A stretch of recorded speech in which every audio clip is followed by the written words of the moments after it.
ज़रा सामने देखिए। दूर से देखने पर शायद ये एक विकसित इलाका लगे, एक ऐसी जगह जिसे लोग अपना घर कहते हैं। लेकिन आज मैं आपको एक ऐसी यात्रा पर ले जाना चाहता हूँ जो कार या बाइक की नहीं, बल्कि पैदल चलने की है। आज मैं तलोजा की सड़कों पर हूँ। मैं चाहता हूँ कि आप उस वास्तविकता को महसूस करें जो यहाँ के पैदल चलने वालों की है। हम अक्सर स्मार्ट सिटी और शहरी नियोजन की बड़ी बड़ी बातें सुनते हैं, लेकिन आज जब मैं यहाँ चल रहा हूँ तो मुझे एहसास हो रहा है कि तलोजा में किराने की दुकान या बस स्टॉप तक जाना भी अपनी जान दांव पर लगाने जैसा हो गया।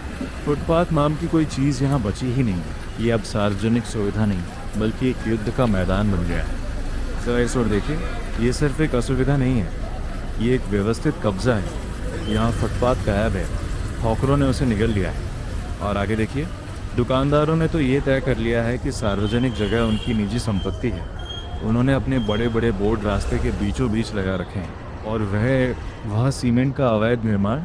ऐसा लगता है जैसे इस पूरे इलाके को इस तरह डिज़ाइन किया गया है कि पैदल चलने वाला इंसान यहाँ रह ही न सके। यहाँ तक कि वह टर्निंग पॉइंट जो सड़क का सबसे महत्वपूर्ण हिस्सा है, वहाँ पूरी तरह अवैध कब्जे हैं। यह एक सुनियोजित अराजकता है।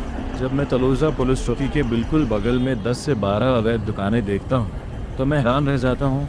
हम आखिर देख क्या रहे हैं? अगर कानून के रखवाले इन्हें रोज़ अपनी आंखों के सामने देख रहे हैं और कुछ नहीं कर रहे, तो आखिर प्रशासन कौन चला रहा है? एनक्रोचमेंट विभाग के जाते ही चंद घंटों में हॉकर वापस आ जाते हैं। ये कैसे संभव है? ऐसा लगता है जैसे उनके पास पूरा कैलेंडर है। उन्हें पहले से पता होता है कि अधिकारी कब आए और वे सही समय पर अपनी दुकानें हटा देते हैं। ये संसाधनों की कमी नहीं, ये इच्छा शक्ति की कमी। रोज़ाना कार्रवाई क्यों नहीं होती? और रात के 8 या 9 बजे जो पीक समय है, जब परिवार और ऑफिस जाने वाले लोग घर लौट रहे होते हैं, तब ये फुटपाथ पूरी तरह गायब क्यों हो जाते हैं? हम टैक्स देने वाले नागरिक अपनी जान जोखिम में डालकर सड़क पर चलने को मजबूर क्यों हैं? आइए इस संघर्ष के आर्थिक पहलू पर बात करते हैं। हम अपना प्रॉपर्टी टैक्स ईमानदारी से भरते हैं। वो पैसा इसलिए है ताकि बुनियादी ढांचा बना रहे, हमारी सड़कें साफ रहें और फुटपाथ चलने योग्य हैं। एनक्रोचमेंट विभाग के कर्मचारियों की सैलरी हमारी जेब के पैसे से जाती है, और बदले में हमें क्या मिलता है?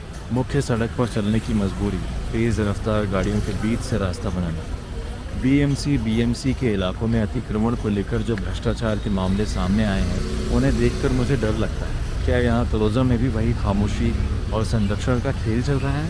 कौन है जो इन अतिक्रमणकारियों को सुरक्षा दे रहा है? क्योंकि अब ये सिर्फ जगह की कमी का मामला नहीं रह गया है, ये एक नागरिक के तौर पर हमारे सम्मान और अधिकार को कुचलने का मामला है। धारा कॉर्नर, प्लॉट 95, सेक्टर 10, गमी बिल्डिंग, ये सिर्फ पते नहीं, ये वो जगह हैं जहां कानून को ठंडे बस्ते में डाल दिया गया है। हम किसी की रोज़ी रोटी छीनने के खिलाफ़ नहीं, लेकिन हम इस बात के खिलाफ़ ज़रूर हैं कि किसी की कमाई हमारी सुरक्षा की कीमत पर अब बहुत हो चुका। हमें दिखावे की नहीं, रोज़ाना की निगरानी चाहिए। हमें ऐसा सिस्टम चाहिए जो लोगों की सेवा करे, न कि अतिक्रमणकारियों की। ये वीडियो सिर्फ शुरुआत है। मैं इसे रिकॉर्ड कर रहा हूँ क्योंकि बदलाव के लिए आवाज़ उठाना ज़रूरी है। अपने अगले वीडियो में मैं आपको तलोजा का दूसरा हिस्सा दिखाऊँ, जहाँ हालात और भी बदतर हैं। अगर आप भी सड़क पर चलने से थक चुके हैं, अगर आप भी उन लोगों से अनदेखे महसूस करते हैं जिन्हें आपने ही अपनी सुरक्षा के लिए चुना है, तो आवाज़ उठाइए, कमेंट करें। चलिए सबको दिखाएं, ये फुटपाथ हमारा है।